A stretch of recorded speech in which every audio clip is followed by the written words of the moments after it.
Өзүңүздөр элестетиңиздер, бул Маруф Максудов аттуу жаран буга чейин соттолгон деп айттык. Баарыбызга маалым болгондо 2010 жылы Ош шаарында каргашалуу окуя катталган. Ошол окуя боюнча бул Маруф Максудов аттуу жаран 18 жылга кесилген. 2019 жылы кайра эркиндикке чыгыптыр. Эркиндикке чыгып, ушу өзүнүн бир тууган бөлөсүнө, Садыкова Наргиза аттуу бөлөсүнө ар кандай шылтоолорду айтып, ар кандай коркутууларды жасап келип, бул жарандан, Садыкова Наргизадан 38.500 АКШ долларын опузалап алган. Мен Садыкова Наргиза Хабибуллаевна, Максудов Маруф амнистияны туура эмес колдонуп чыгып алып, мага кылмыш ишин жасап 24.000 АКШ долларыга мени түшүрүп койду. Азыркы күндөрдө Максудов Маруф ошо акчаларды сага бергенден көрө Верховный сотторго акчаны берип чыгып кетем деп ушундай сөздөрдү айтып атат. Бул кылмыш ишиден мен үй бүлөм жокоттум. Айылымда ар кандай сөздөр мен туурамда шылтоо кептар. Шуларды силер карап беришиңерди суранам Верховный соттагылар. Максудов Маруфту гор соттан тура эле буга андай хүкүм коюлган эле. Азыркы күндө Максудов Маруф ундай эмес деп сага бериштен көрө ушу акчаны Верховныйге берип, мен өзүм актанып чыгып кетем деп жүрөт. Өзүнө акчасына ишенипчи. Силерден суранарым, урматтуу судьялар, ушу городто болуп өткөн hüküm boyunca şu Максудов Маруфту şu hüküm boyunca камап беришиңерди суранамын. Силерден суранышым шул. Мен Максудов Маруфтун аркасынан үй бүлөм жокоттум. Ар кыл шылтоо кептардын үстүнө калдым мен. Силерден сураныч, şu Максудов Маруфту şu гор сот эмне деп чыгарып берген болсо, şu өкүмдө калышын суранам силерден. Мен ширингине ойламай жокоттум. 4 balam atasız kaldı. Menin nevrelerim var. Har xil ışıltoo gaplardı eşitip, men kıynalıp atam, hurmatly sudyalar. Şunga köngül buruşuңарды suranam sizlerden. Максудов Маруф 24.000 АКШ долларını alıp alıp, meni üy bölüm buzup taşladı. Sizlerden suranıç, hurmatly sudyalar, jardam bergile, toğru mizan jönünde öküm çıkarışыңарды суранамын. Жолдаш аға, мен азыр пресс кызматтын жетекчиси Сырдажин мырза менен сүйлөштүм да. Сиз күбө болдуңуз. Уктуңуз, мен сүйлөштүм телефондон. Жок, эмне жөнүндө сүйлөшкөнүмдү сиз уккан жоксуз, бирок сүйлөшкөнүмдү сиз күбө болдуңуз, туурабы? Мени кабыл алгысы келбеди. Кабыл албаса ал өзүнүн иши. Сизге кызматыңызга рахмат. Күбө болуп бериңиз. Анан келбеди, сүйлөшпөдү, комментарий албай, бир тараптуу кылып чыгарып койду деген сөз болбосун. Рахмат.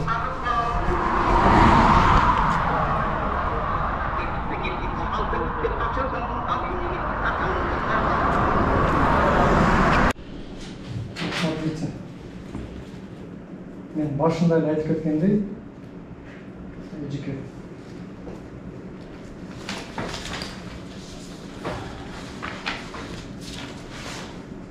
Bizga azır akırkı ökümdü ayıp keteyim. Biz azır Jogorku sottun press служба kızmatının kabinetinde oturabız. Akırkı Максудов Маруфтун дарегине чыккан өкүм боюнча сөз кылсак, 2022 жылдын 12 октябрь Ош шаары Кыргыз Республикасынын атынан өкүм деп турат. Бул жерде кайсы сот караганын айтпай эле коелу, кыскасы бул жерде өкүмдү эле окуп кетейин. Максудов Марufжан Абдижалилович Кыргыз Республикасынын кылмыш жаза кодексинин 208-беренесинин 3-бөлүмүнүн 2-пункту менен күнөөлүү деп табылсын жана ал боюнча 5 жылга эркиндигинен ажыратуу жаза чарасы белгиленип, сот залынан камакка алынсын деп жатат. Анан дагы Максудов Марufжан Абдижалиловичтен жабырлануучу Садыкова Наргизанын пайдасына 24.000 АКШ доллары, башкача айтканда 2.032.800 сом өкүм мыйзамдуу күчүнө киргенден кийин өндүрүлсүн деп сот өкүм кылып атат. Андан кийин бул акыркы өкүмү боюнча эми окуянын башына келсек, Максудов Маруф буга чейин 2010 жылы Ош шаарынын аймагында катталган кол алаңда катыштыгы бар болуп,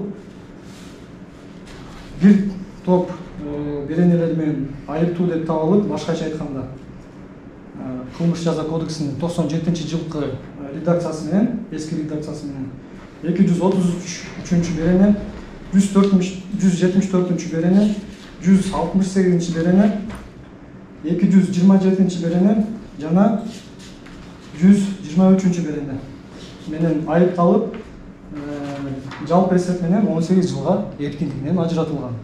Бирок анын жактоочулары, адвокаттары апелляцияга берип, андан соң жогорку сотко берип, даттанып жатып, 18 жылдык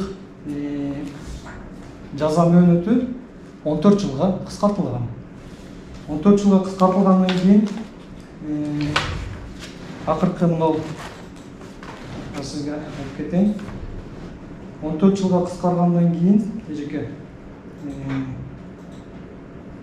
ал ошол жана сиз айтып аткандай өтүнүчтөрдү жазып атып,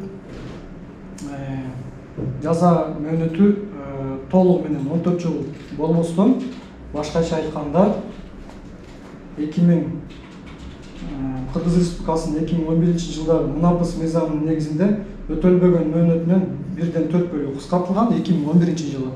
Жана Кыргыз Республикасынын 2014 жылдагы мунапыс мыйзамынын негизинде дагы деп 1/4 бөлүгү кыскартылган. Жалпы эсеп менен ушул эки мунапыс мыйзамы бул айыпталуучуга колдонгондон соң 2019 жылдын 11 сентябрында боштондукка чыгып кетип атат. Мыйзамсыз боштондукка чыгып кетип атат. Эгерде 2011 жылкы жана 2014 жылкы мунапыс мыйзамдарды колдонулбаганда, бул айыпталуучу, бул кылмышкер 2021 жылдын 20 декабрынан эрте чыкпаш керек эле. 14 жылдык мөөнөттү толугу менен жазасын өтүп, анан чыгат болмок. Бирок прокурорлордун көз жумгандыгына байланыштуу, соттордун көз жумгандыгына байланыштуу эки ирет, бир да эмес.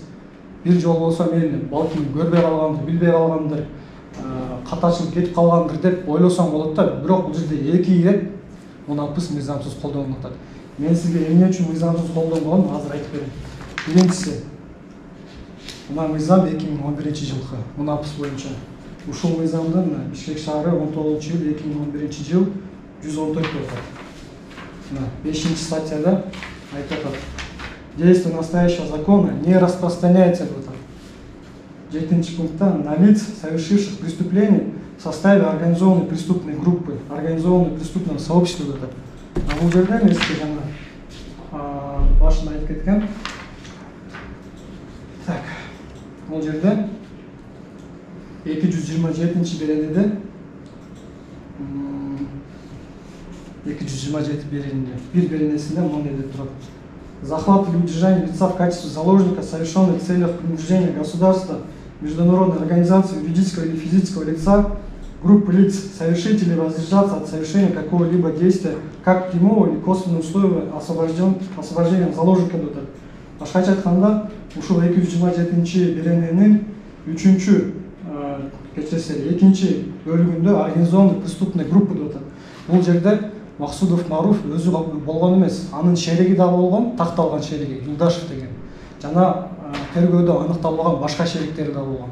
Бирок Юлдашев менен Максудов гана тергөө учурунда аныкталып, экөө тең.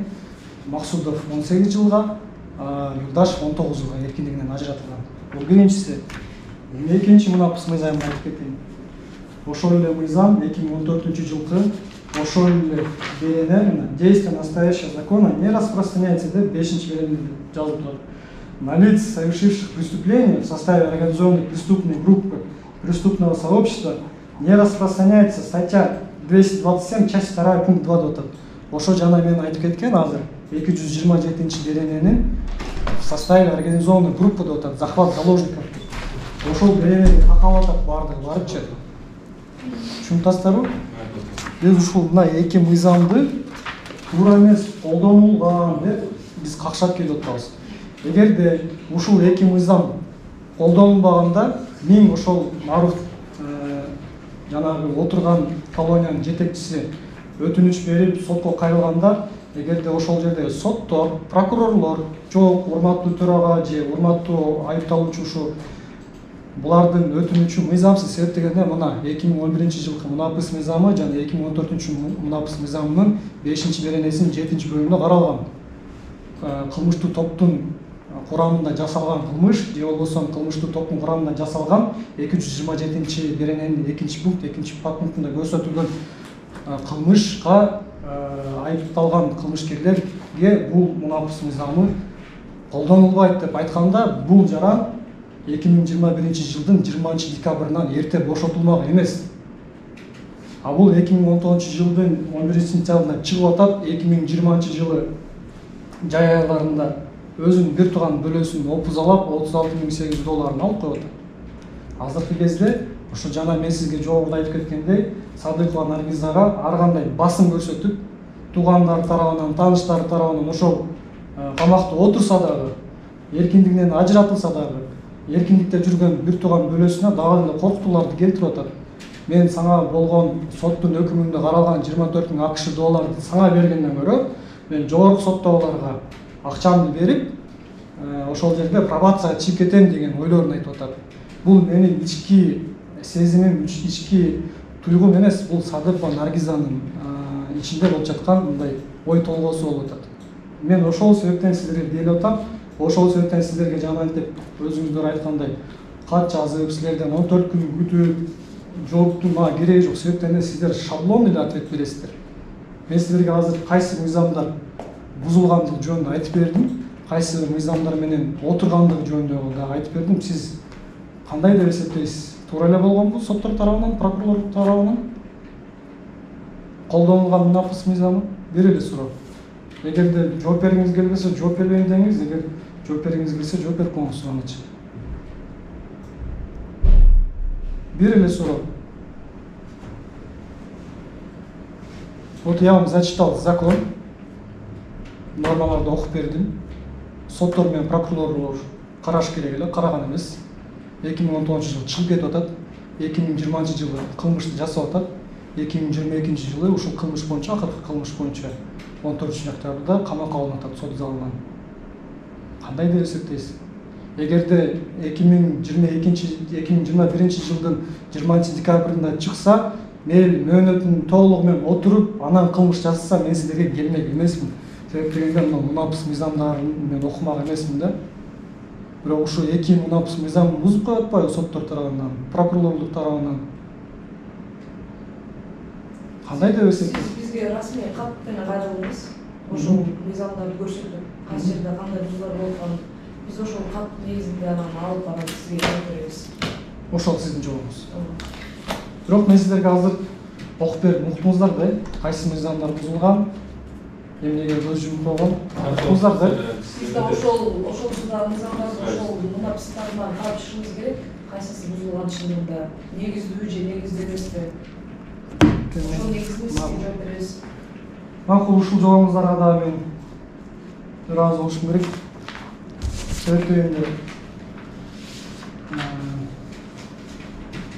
Себептен биз буга чейин башкы прокуратурага кайрылганбыз. 2022-жылы кайрылганбыз, жанагы айтып кетип атпаймынбы? Алар бизге жөн эле стандарттуу шаблон ответ берип атат. Биз соттордун мыйзамсыз өкүм чыгаргандар боюнча биз эч нерсе кыла албайбыз деген эле жооп келген. Аларга кандай сиздер бөлмөңүздөргө киргиздиңиздер, КПКдан өткөздүңүздөр, уктуңуздар, ошол угуп кандай болсо да, кандай жооп берген болсоңдар да мен ушуга ыраазымын. Ошол. Рахмат чоң. Угуп койгонуңуздарга.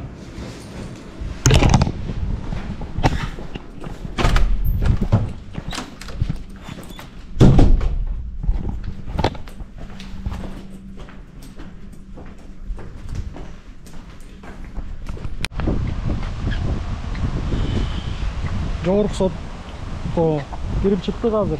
Өзүңүздөр көргөндөй. Дагы бир рет кайталап кетсем, Максудов Маруф 2010 жылы эски кылмыш жаза кодексинин беренелери менен, бир топ беренелери менен соттолгон. 233-чү, 174-чү, 168-чи, 227-чи, 123-чү беренелер менен соттолуп, жалпы эсеп менен 18 жылга эркиндигинен ажыратылган. Биринчи инстанциянын соттук өкүмүн кайра жогорку сотко чейин даттанып, 18 жылдык мөөнөтү 14 жылга кыскарган. Андан соң өтүнүчтөрдү байма-бай жазып атып, 2011 жылы жана 2014 жылы мунапыс мыйзамдары туура эмес, мыйзамсыз Максудов Маруфка колдонулган үчүн 2019 жылы 11 сентябрда эркиндикке чыгып кетип атат. Эркиндикке чыккандан кийин ошончо жыл жазасын алып эркиндиктен ажыратылса дагы өзүнө мындай акыл топтобостон оңолуу жолуна түшөйүн дебестен кайра эле 2020 жылы өзүнүн бир тууган бөлөсүнө Садыкова Наргизага кылмыш жасап, опузалап, акча талап кылып, жалпы эсеп менен 36.800 долларын алып койгон. Анын жыйынтыгында Садыкова Наргизанын үй бүлөсү бузулуп, чоң бир доо кетирген. Азыркы учурда 36.800 доллардын 24.000 доллары калган. Ошол 24.000 акш долларын ордун толтурбастан, соттун өкүмүн аткарбастан, кайра тескерисинче Садыкова Наргизага байма-бай өзүнүн туугандары аркылуу, тааныштары аркылуу ошол эркиндиктен ажыратылган жерде болсо да ага карабастан, ага чыгып, ортого адамдар салып, сен антип жиберем, мынтип жиберем, сага ошол 24.000 бергенден көрө мен жогорку соттогуларга берип, пробацияга чыгып кетем деген ар кандай ыплас аракеттерди жасап жатыптыр.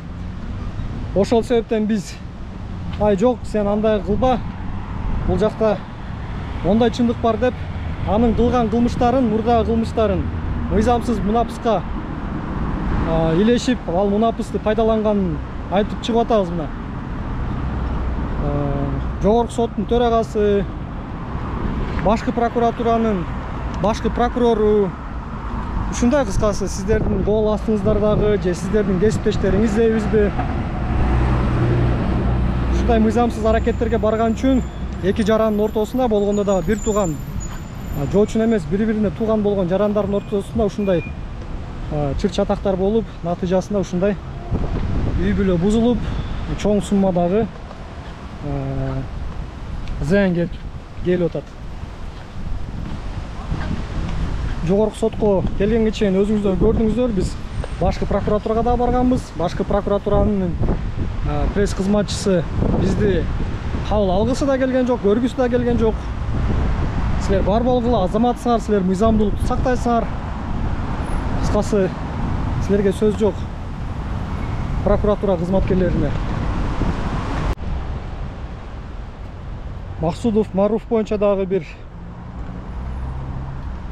негиздүү бир маалымат айтып кетпесек болбойт. Ал уюшкан кылмыштуу топ менен кылмыш ишин жасагандыктан тергөө убагында такталган дагы бир шериги болгон Юлдашев аттуу жаран.